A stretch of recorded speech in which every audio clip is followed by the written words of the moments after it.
Hello, everyone, and welcome to the Weekly Win. My name is Tim. I'm joined by my co-host Ken, Hello, everyone. and today we're bidding adieu to Kamala Harris. Hopefully, Ken, would you like to start off the jokes? I mean, news commentary. uh, oh man.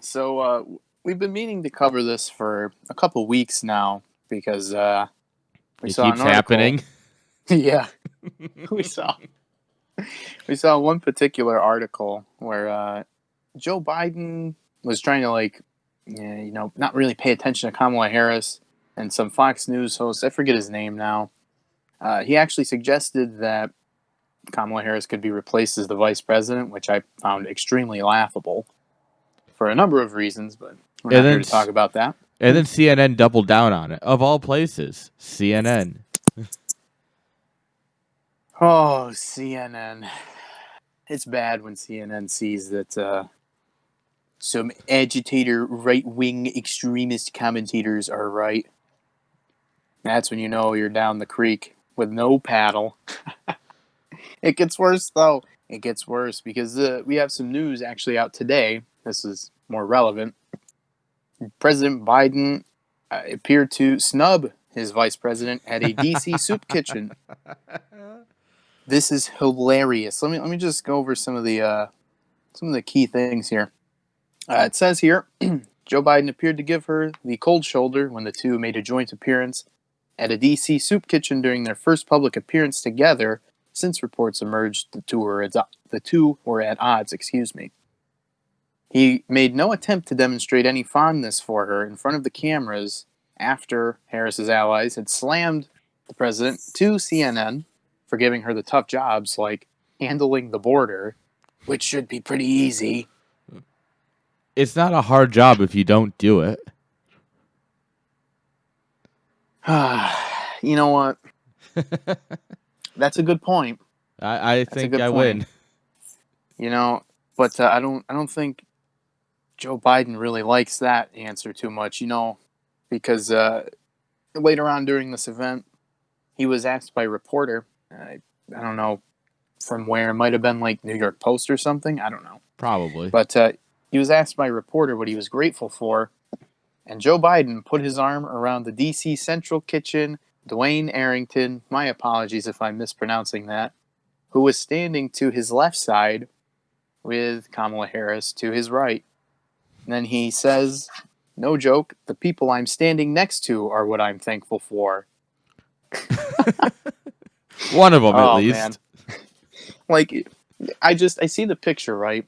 It's Joe Biden hugging up on this dude on his left, give him all the attention. Like, yeah, these guys, these are the people that I'm here for. This is what I'm Well, thankful for. And you see Kamala Harris with her arms crossed next to him with that look like, what are you doing? no, she's probably got that like smile that she has whenever something goes wrong for her. You know the smile where she Oh, yeah, smiles with and a then she nervous cackles. laugh. Yes. Yep. I can't do a good impersonation of her.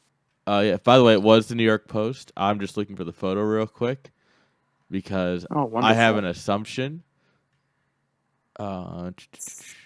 Yeah. Well, anyway, this So what I all led me to a question. I'm sorry to cut you off here, but this led me to a question that I wanted to answer a couple weeks ago.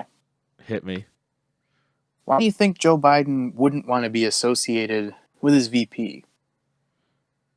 Well, there's one answer that no one's going to talk about, and that's because Joey B is a little bit on the separate but equal train. Ooh, okay. Think so. All right, that's I a good mean, one. he used a banned word at a press conference recently to talk about a baseball player. Tim, don't you know PolitiFact already rated that as not true? You know what's even better? Is that Obama's the one who signed into law that no one in the government could use that word or any other derivative of it. For all the flack that we give him, that is one good thing that he did. Yeah. That is, really. I can get behind that.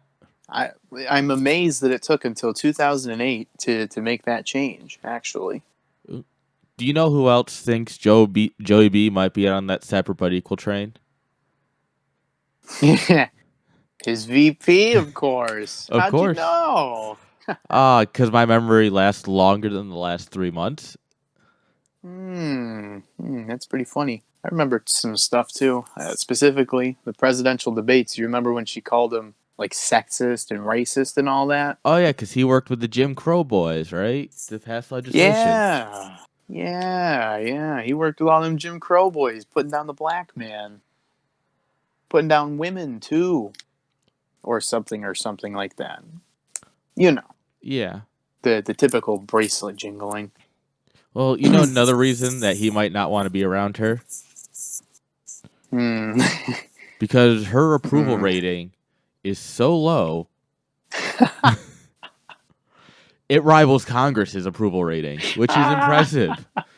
It's Congress, impressively bad. I don't think Congress has been out of the single digits in like the last decade or so.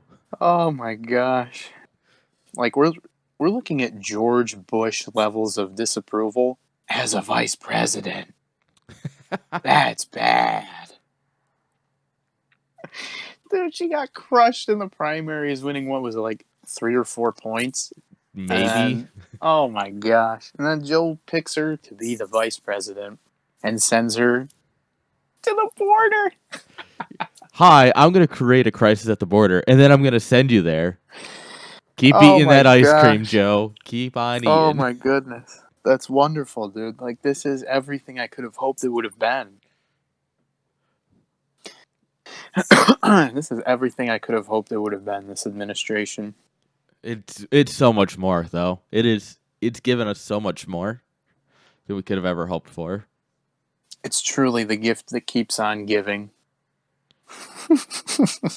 Oh man, So her suffice to say, I don't think that she's going to be replaced as the VP anytime soon, but I don't he's know if definitely embarrassed of her. her approval rating is low 20s at this point at the high like on the high end. So I mean, if it dips too low, it might not be the worst play for the Biden admin. You know what would be a really cool power play? Something What? totally off topic here, but I just thought of it. Is if somehow the Democrats lose control of Congress, right?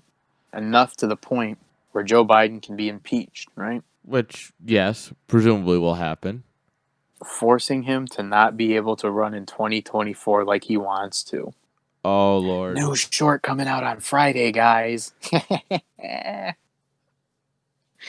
Oh, it's going to be great. I'm so excited to talk about that. Damn. Kamala Harris is just unlikable. She can't win. Clearly.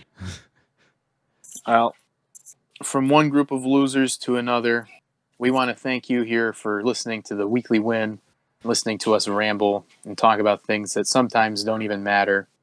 As always, we hope you take care. God bless. Thank you.